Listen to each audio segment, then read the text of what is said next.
तो साथियों, कहते हैं कि रुख हवाओं का बदल दो, हुनर पैदा करो। अगर तुम्हें सम्मान से जीना है साथियों, तो याद रखो हर एक घर में चंद्रशेखर रावण पैदा करो। तक पहुंचाते हुए आप सबके बीच में उपस्थित माननीय हमारे जिला संयोजक रामपुर गौड़ जी के लिए स्वागत करते हैं। आपकी नीड है। मैं देखता हूँ कि घाटमपुर और बिल्लौर दो ऐसे क्षेत्र हैं, कानपुर के बिल्कुल सटे हुए क्षेत्र हैं, अभिनंग है दोनों, और दोनों सुरक्षित सीट है। और सबसे ज़्यादा यातनाएं, सबसे ज़्यादा शोषण, सबसे ज़्यादा क्राइम या तो घाटमपुर में होता है या तो फिर बिल्लौर में होता है। दोनों सुरक्षित सीट है, दोनों जगह से हमारे ही सभी साथियों क्रांतिकारी जय भीम।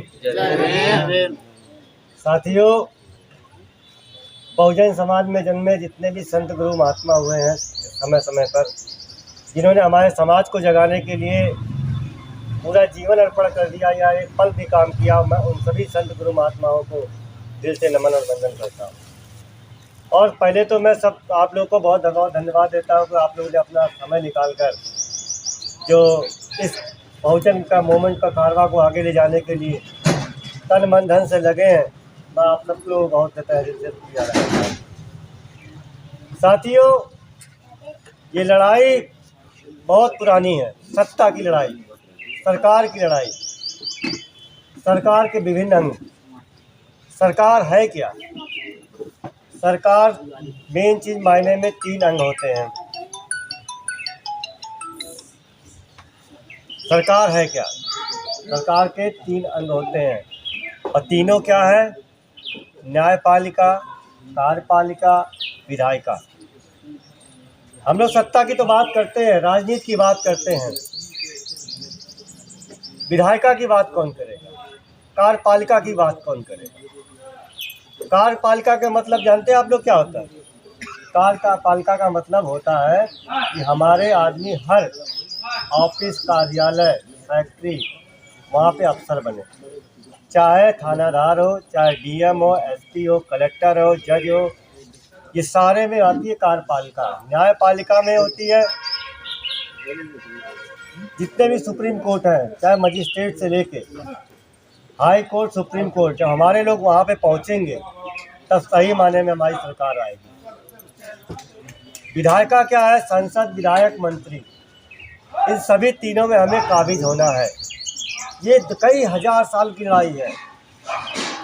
ऐसे 15% लोग इतने चालाक हैं कि वो कभी सत्ता नहीं।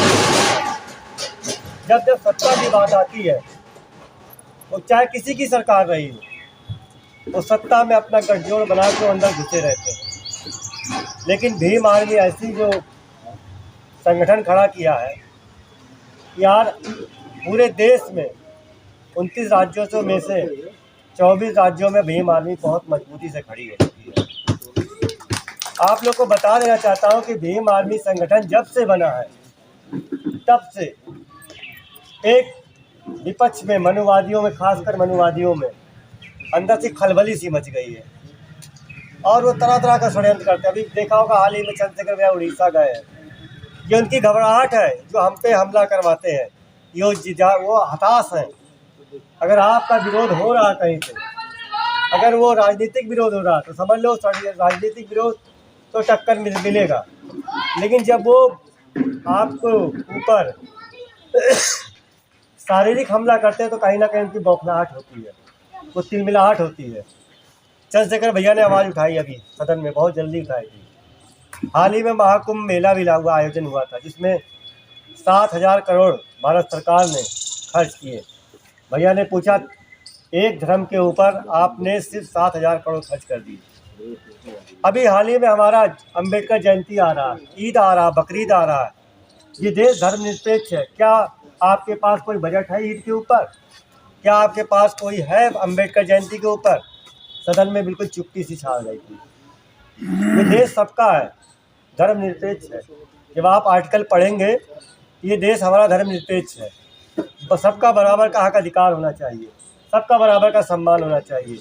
ऐसा मुझे समझ में आता है कि जिसके सत्ता होती है उसी की लाठी उसी की भैंस होती है। जब सत्ता में आप आ जाओगे तो आपको कोई परमिशन की ज़रूरत नहीं होगी, चाहे आप कोई भी आयोजन सड़क के किनारे करो या कहीं पे भी करो। और जब हमारी सरकार नहीं है अभी 14 अप्रैल आ रहा है, हमको परमिशन नहीं देते हैं, समस्याएं हैं, परमिशन नहीं देते हैं रोड पे। अब वो जब चाहे तब रोड बंद करके, रोड जाम करके पंडाल लगा लें, भंडारा करें, जागरण करें, जो करना चाहे करते रहते हैं। और हमें अगर एक जुमे की नमाज ही पढ़नी पड़ती है, कई ऐसा वीडियो देखा होगा आपने जो पिछवाड़े पे लात मारते हैं। हम तो साल में 1 ही 2 बार हमारा शायद में त्यौहार आता है, या बकरीद आती है, ईद आती है, दो ही आती है जो हम लोग भारी मात्रा में सड़क तक पहुंच जाते हैं, जो अपना नमाज अदा करते हैं। तो जो मैं कहना ये चाहता हूँ कि साल में 2 बार नवरात्र लगती है, एक बार सावन का महीना आता है, जो 6 से 2 महीने तक ये रोडें ब्लॉक कर देते हैं। तो क्या खाली पूरा प्रशासन एक धर्म समुदाय के लिए बना हुआ?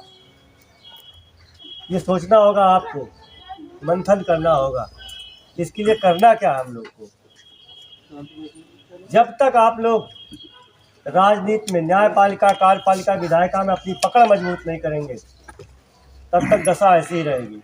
ये देश हमारा है, हम किसी के भरोसे नहीं होना चाहिए हम लोग को। तो साथियों, जितना ज़्यादा आप यहाँ पे सदस्य बनाओगे, जितनी ज़्यादा संख्या में फैलाओगे, उतने ज़्यादा आप ही मजबूत होगे और कोई दूसरा नहीं होगा।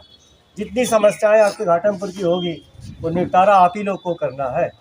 खाली कानपुर से तो हम लोग ऊंचे स्तर पे मदद कर सकते हैं, डीएम से, कमिश्नर से, लेकिन जो आपकी नीड है, मैं देखता हूँ कि घाटमपुर और बिल्हौर 2 ऐसे क्षेत्र हैं कानपुर के, बिल्कुल सटे हुए क्षेत्र हैं, अभिनंग है दोनों, और दोनों सुरक्षित सीट है। और सबसे ज़्यादा यातनाएँ, सबसे ज़्यादा शोषण, सबसे ज़्यादा क्राइम या तो घाटमपुर में होता है या तो फिर बिल्हौर में होता है। दोनों सुरक्षित सीट है, दोनों जगह से हमारे ही समुदाय के हैं विधायिका, लेकिन वो विधायिका समुदाय के तो हमारे हैं, लेकिन वो कठपुतली किसी और के हैं। एक भी समारोह, एक भी हमारे, चाहे मुस्लिम समुदाय हो, चाहे हमारा एससी समाज हो, कभी भी किसी की तरफ ये दोनों विधायक उसकी तरफ से नहीं खड़े होते हैं, हमेशा विपक्ष की तरफ भूमिका निभाते रहते हैं। तो आने वाला हमें 2026 में, 27 तो आगे है, लेकिन 26 की तैयारी हम लोग रसीद ले आए अभी से, और सब लोग जिम्मेदारी समझ के, जितने लोग हैं, 1-1, 2-2 रसीद सब लोग लेके जाए, क्योंकि 26 हमारे लिए बहुत महत्वपूर्ण हमारा टेस्ट है, ताकि 27 में हम कुछ कारवां बदलना चाहते हैं। अगर कुर्सी पे बैठ नहीं सकते तो कुर्सी हिलाने वाला ही बनेंगे हम। इतना ताकत पैदा करके देंगे चंद्रशेखर भैया को कि 2027 में अगर हम सत्ता पे ना काबिज हो पाए तो हमारे बगैर कोई सत्ता पे काबिज हो ही नहीं सकता। ये ताकत हमें देनी है, तो संकल्प लेना है कि 2027 में हमारा उत्तर प्रदेश में झंडा बुलंद होने वाला है। यकीन मानो, आप लोग आज मोटरसाइकिल या पैदल यहाँ पे आए हो, कल के आप ही लोग यहाँ पे कोई जिला पंचायत होगा, कोई बीडीसी होगा, कोई नगर पालिका अध्यक्ष होगा, आप ही लोग में बन के जाओगे, क्योंकि भीम आर्मी में जितने भी संगठन में जितने लोग हैं, वो आने वाले समय में समझ लो यहाँ के बैठे विधायक और मंत्री हैं। बस समस्या ये है कि आप लोग धैर्य रखने की ज़रूरत है। ये ट्रेन चल पड़ी हुई है, अगर बीच में अगर आप उतर गए तो कहानियाँ सुनाओगे कि हमने मीटिंग में जाते थे भीम आर्मी के। अगर आपने टिकट लंबी कटाई है, चुपचाप बैठ के संगठन की बात मानकर, अगर जैसे दिशा निर्देश किया जा रहा है वैसे आप काम करते रहो संगठन में, एक दिन आपको मंजिल अवश्य मिलेगी। तो साथियों, कहते हैं कि रुख हवाओं का बदल दो, हुनर पैदा करो। अगर तुम्हें सम्मान से जीना है साथियों, तो याद रखो हर एक घर में चंद्रशेखर रावण पैदा करो। साथियों, इसी के साथ अपनी वाणी को विराम करता हूँ। जय भीम, नमो बुद्धाय, सेवा जवाहर।